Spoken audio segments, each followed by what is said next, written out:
지난 영상에 이런 댓글이 하나 달렸습니다. 이걸 그대로 읽어드리겠습니다. 뭔 소린지, 이분 숏이 뭔지 모르시는 듯. 레버리지 인버스도 당연히 숏이지. 그리고 레버리지 인버스를 하루 이상 들고 가면 안 되면 TQQQ는 왜 장기로 가져감? 똑같이 하루 수익률의 N배를 추종하는 건데. 좋은 질문입니다. 정말 좋은 질문입니다. 왜냐하면 이 두 포인트가 오늘 영상의 핵심을 정확히 찌르고 있거든요. 이런 댓글을 받을 때마다 느낍니다. 저희 채널 시청자분들은 확실히 논리적 수준이 다릅니다. 다른 채널에선 인버스는 녹는구나 정도에서 멈춰버리는 얘기를, 여기 시청자분들은 구조가 같은데 왜 결과가 다른가를 물어봅니다.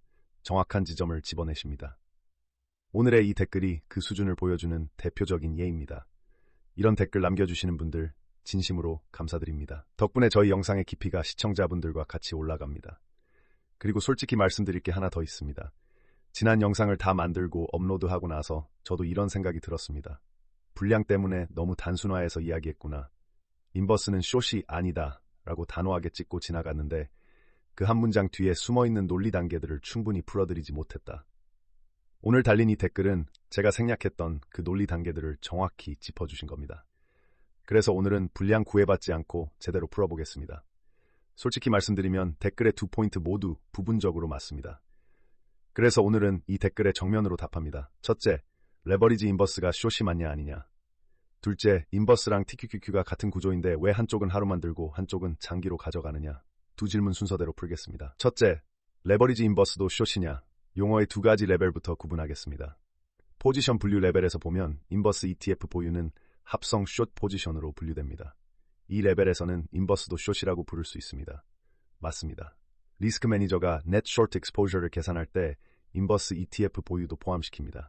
그런데 숏이다, short라는 동사로 쓸 때는 얘기가 완전히 달라집니다. 리테일이든 기관이든 한국이든 미국이든 업계에서 동사로 쓰는 숏이다, short는 전부 공매도 행위를 지칭합니다. 주식을 빌려서 팔고 되사서 갚는다. 그 하나의 행위입니다. I shorted Tesla. 이 문장은 99% 공매도를 의미합니다. 인버스 ETF를 샀다고 I shorted via SQQQ라고 말하는 트레이더는 없습니다. I bought 또는 I got short exposure라고 말합니다. 그래서 인버스도 숏이다는 분류상 맞지만 석세스를 샀으니까 숏쳤다고 말하는 건 용어 오남용입니다. 더 중요한 건 분류가 같다고 해서 경제적 결과가 같다는 뜻이 아니라는 겁니다. 이게 두 번째 질문으로 이어집니다. 둘째, 그게 진짜 본론입니다. 인버스와 TQQQ가 같은 구조인데 왜 결과가 다르냐? 댓글 쓰신 분 말씀 맞습니다. TQQQ는 1일 수익률에 플러스 3배를 추종하고 SQQQ는 1일 수익률에 마이너스 3배를 추종합니다. 둘 다 매일 리밸런싱합니다. 둘 다 경로 의존입니다. 둘 다 변동성 드래그 있습니다.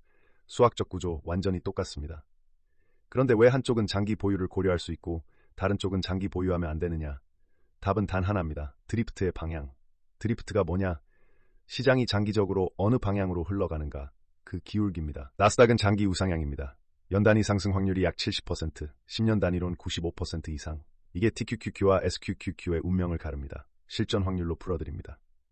일간 기준으로 나스닥은 약 54%의 날 상승, 46%의 날 하락합니다. TQQQ 보유자는 매일 54% 확률의 주사위를 던집니다. 공정한 동전 50%보다 4%포인트 유리한 주사위. SQQQ, 석세스 같은 인버스 보유자는 매일 46% 확률의 주사위를 던집니다. 공정한 동전 50%보다 4%포인트 불리한 주사위. 겨우 4%포인트? 뭐 별거냐? 이렇게 생각하시면 안 됩니다. 카지노를 보세요. 룰렛 하우스 엣지가 고작 2.7%입니다. 손님 입장에선 매판 2.7% 불리한 확률. 한 판, 두 판은 손님이 이길 수 있습니다. 그런데 왜 카지노는 결국 반드시 돈을 법니까? 시행 횟수가 많아지면 기대값이 실제 결과로 수렴하기 때문입니다. 대수의 법칙이라고 부릅니다. 같은 원리입니다. TQQQ 보유자는 매일 4%P 유리한 주사위를 던지니까 시행이 쌓일수록 유리한 방향으로 수렴. 인버스 보유자는 매일 4%P 불리한 주사위를 던지니까 시행이 쌓일수록 불리한 방향으로 수렴. 구조 같습니다. 주사위 방향만 반대입니다. 그 방향 차이가 시행을 통해 정반대의 운명을 만듭니다. 여기서 끝이 아닙니다. 변동성 드래그라는 두 번째 허들이 하나 더 있습니다. 매일 리밸런싱 때문에 지수가 오르락 내리락 할수록 드래그가 쌓입니다. TQQQ든 인버스든 똑같이 쌓입니다. 그런데 TQQQ는 4%P 유리한 주사위가 드래그를 덮습니다. 인버스는 4%P 불리한 주사위 위에 드래그까지 추가 역풍. 같은 드래그, 정반대 결과. 증거는 이미 있습니다. 지난 영상에서 보여드린 2022년 S숙세스, 반도체 지수가 그해 마이너스 36% 빠졌습니다. 방향은 인버스 보유자 편이었습니다. 이론상 마이너스 3배면 플러스 108%를 먹어야 했는데 실제는 플러스 16%. 이론치의 15%만 받아간 셈입니다. 방향 완벽히 맞췄는데 나머지 90%를 드래그가 먹었습니다. 이게 구조는 같은데 결과가 다른 진짜 수학입니다. 정리하면 TQQQ와 인버스의 수학적 구조는 같습니다. 댓글 말씀 맞습니다. 차이는 드리프트 방향 하나입니다. 나스닥이 장기 우상향이니까 TQQQ는 유리한 주사위 플러스 드래그, 장기 플러스 기대값. 인버스는 불리한 주사위 플러스 드래그, 장기 마이너스 기대값. 그럼 기초자산이 우하향이면 인버스 장기 보유 오케이 아니냐? 맞습니다. 주사위 방향이 바뀌면 논리가 뒤집히니까요. 기초자산이 영원히 횡보한다고 가정할 경우 인버스는 TQQQ와 똑같은 상품이 됩니다. 문제는 현실입니다. 시장에 상장된 인버스 ETF의 기초자산을 보세요. 나스닥 100, S&P 500, 다우, 코스피, 반도체, 테슬라, 엔비디아, 애플 전부 장기 우상향 자산입니다. 예외 없습니다.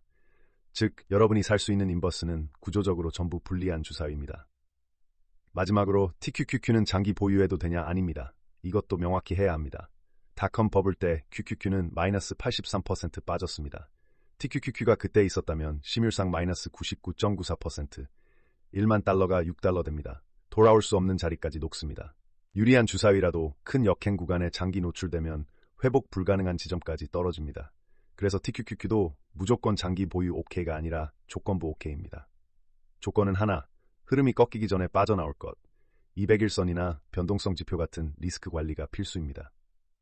저희가 롱페이지와 해지 페이지를 나누는 이유가 이것입니다. 댓글 쓰신 분께 정리해서 답을 드리면 이렇습니다. 첫째, 레버리지 인버스가 숏이 맞냐? 분류상 합성 숏 맞습니다. 다만 동사 숏치다로 쓸 때는 공매도를 의미하고 인버스와 경제적 결과가 완전히 다릅니다. 둘째, 인버스랑 TQQQ가 같은 구조인데 왜 한쪽만 장기로 가져가냐? 구조는 같습니다. 차이는 드리프트 방향입니다. TQQQ는 시장의 장기 우상향 드리프트를 타고 인버스는 거스릅니다. 매일 4%P 유리한 주사위와 4%P 불리한 주사위의 차이, 시행이 쌓일수록 이 차이가 정반대 결과를 만듭니다. 그래서 TQQQ는 리스크 관리 아래 조건부 장기 오케이. 인버스는 살 수 있는 상품 전부가 드리프트 역방향이라 배수불문 장기 보유 놈. 오늘 영상도 이 댓글 덕분에 나왔습니다. 다시 한번 감사드리고 앞으로도 이런 날카로운 지적 많이 부탁드립니다. 시청자분들이 질문을 정확히 던지실수록 저희도 답이 정확해집니다. 마지막으로 한 번만 더 정리하면 인버스 ETF의 문제는 하락에 베팅했다가 아니라 매일 불리한 주사위를 던지고 있다는 겁니다. 그 주사위는 시간이 쌓일수록 기대값이 실현되는 주사위입니다. 반대로 TQQQ는 유리한 주사위지만 큰 역행 앞에서는 주사위를 내려놓을 줄 알아야 합니다. 그 두 가지 원칙이 오늘 영상의 전부입니다. 다음 영상에서 또 뵙겠습니다.